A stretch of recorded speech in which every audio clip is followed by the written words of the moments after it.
doesn't attacking India before attacking Taiwan make more sense for China? That is an interesting thought. So right now, what's happened is that before Nancy Pelosi visited Taiwan, the Chinese made a lot of noise, a lot of saber rattling, a lot of strong words. We will shoot down the aircraft, and you are crossing our red lines, and final warning and all that. Yes, but then the visit happened. The Americans called the Chinese bluff, and the Chinese were able to do nothing. They just sat and watched. She came over there under their noses. She did whatever she wanted to do, and then she left. So that is a loss of face. That is a public humiliation, right? That is indeed, you cannot put it in any other way. The Chinese have been publicly humiliated. Their threats have been shown to be empty. Yeah. And we have to understand, we have to remember that in autumn this year, Mr. Xi Jinping is due to be re-elected, reselected, reappointed as the supreme leader of China. Yeah. So that is a critical event, a very high stakes event for Mr. Xi Jinping and for the Chinese leadership. Now, if a leader of Mr. Xi Jinping's stature is publicly humiliated, if he loses face, yeah, then he will lose credibility, and it will become difficult for him to be reappointed. Yeah, there is a lot of internal politics in the Chinese Communist Party. It's a very dog eat dog world. Yeah, it's a cutthroat environment. The people who rise to the top in the Chinese Communist Party do that at the expense of lots of others. Mr. Xi Jinping has left a lot of people in his wake during his rise to the top. Yeah, he has gone. In the initial phase of his leadership, once he became the supreme leader, he had launched this war on corruption in which he destroyed a lot of his political rivals. So any leader who reaches that position within the Chinese Communist Party will have a lot of enemies. As long as that leader is strong and is performing well, the dissent will be kept under the carpet. But once some kind of public humiliation happens and a loss of face happens, there's going to be trouble, right?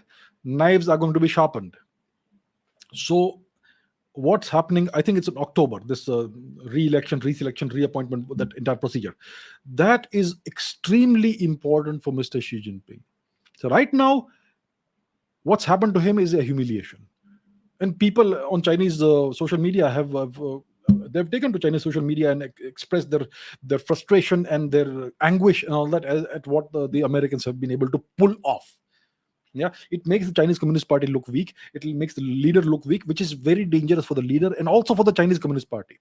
The Chinese Communist Party they have this unspoken, unwritten social contract with the Chinese people that you will accept our dictatorship and we will make China great in return for you. And we will improve your standards of living and all that. And it is all built on a plank of hyper nationalism. That China is the middle kingdom, the greatest nation on earth.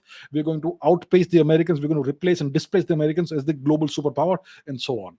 That is the promise that has been made to the Chinese people repeatedly, again and again, through every single pronouncement by the Chinese government. And now when this happens, that is extremely dangerous for the CCP and for Mr. Xi Jinping. So Mr. Xi Jinping right now is treading dangerous waters. If he loses credibility, the Chinese Communist Party will quietly replace him. His career will be over. Once you fall from that position, you're done in multiple ways.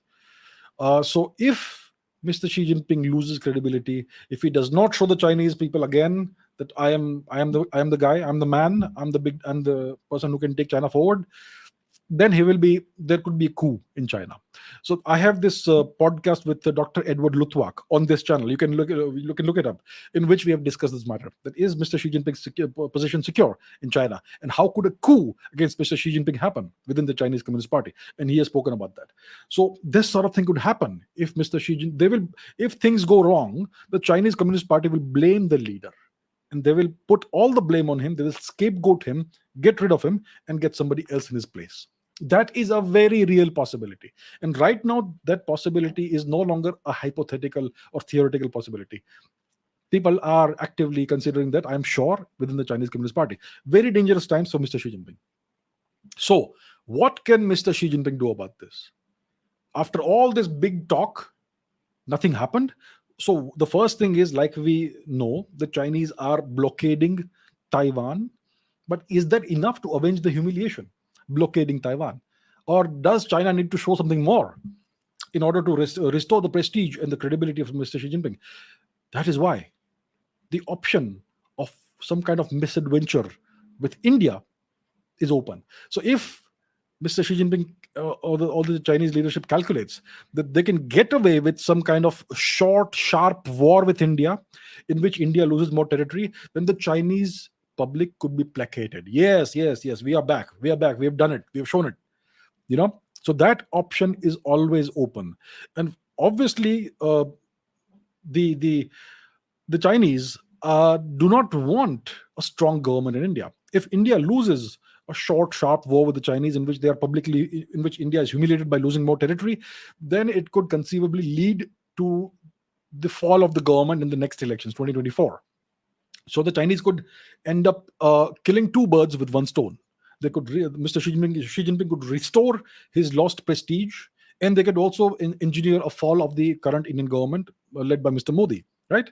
And then there could be some coalition government in India with all those regional parties that do nothing, and then India would be much more amenable to Chinese colonization and Chinese whatever the Chinese want, which was the case in the past, right?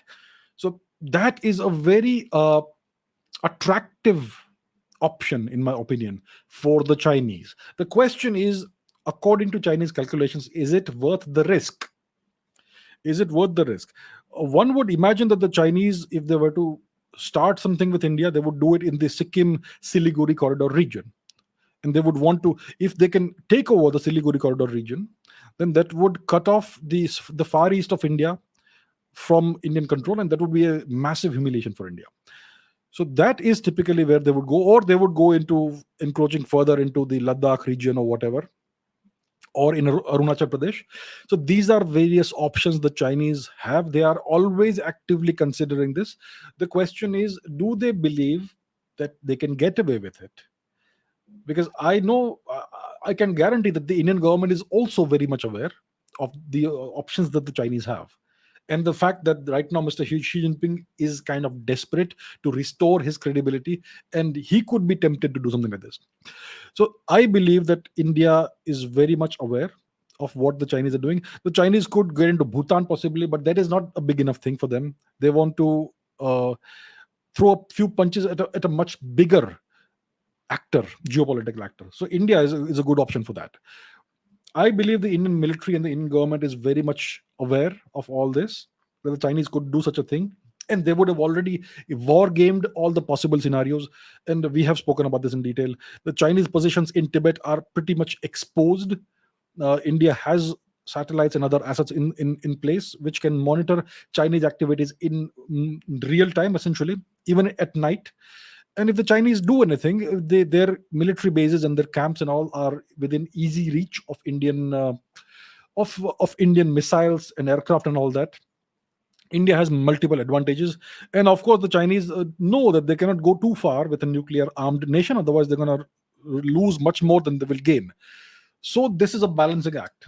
There is going to be the temptation for the Chinese leadership and Mr. Xi Jinping, especially given the events in Taiwan last week. This temptation will be there to possibly restore some kind of credibility by attacking India and taking a bite out of Indian territory. Then the humiliation they suffered at the hands of the US will be temporarily forgotten, and Mr. Xi Jinping can go ahead and get re-elected or reselected or reappointed in the next in that October, or in the autumn session, right? So it does make kind of sense for China to consider this very seriously, attacking India before Taiwan. Maybe they don't want to attack Taiwan at all. They want to take over the island without firing a single shot, slowly over time, blockade the island, and eventually engineer an internal takeover of the nation, of the island. But vis-a-vis India, there is always the temptation for China to attack India, to make a point to their own people. Foreign policy is a reflection of internal politics, always. Whether it's the US, whether it is India, whether it is other nations, whether it is France, whether it is China, whether it is Russia. Foreign policy is always a reflection of internal affairs and internal, uh, you know, whatever is going on inside. If you need to appease your people, you need to do certain things in the foreign policy domain, which will kind of make the people happy. That these calculations are always there. So yes, we are going through a kind of a dangerous time right now. What's happening in Taiwan could have repercussions in other parts of Asia and other parts of the world. And India obviously needs to be very alert and be aware of the fact that the Chinese could have such intentions or motivations.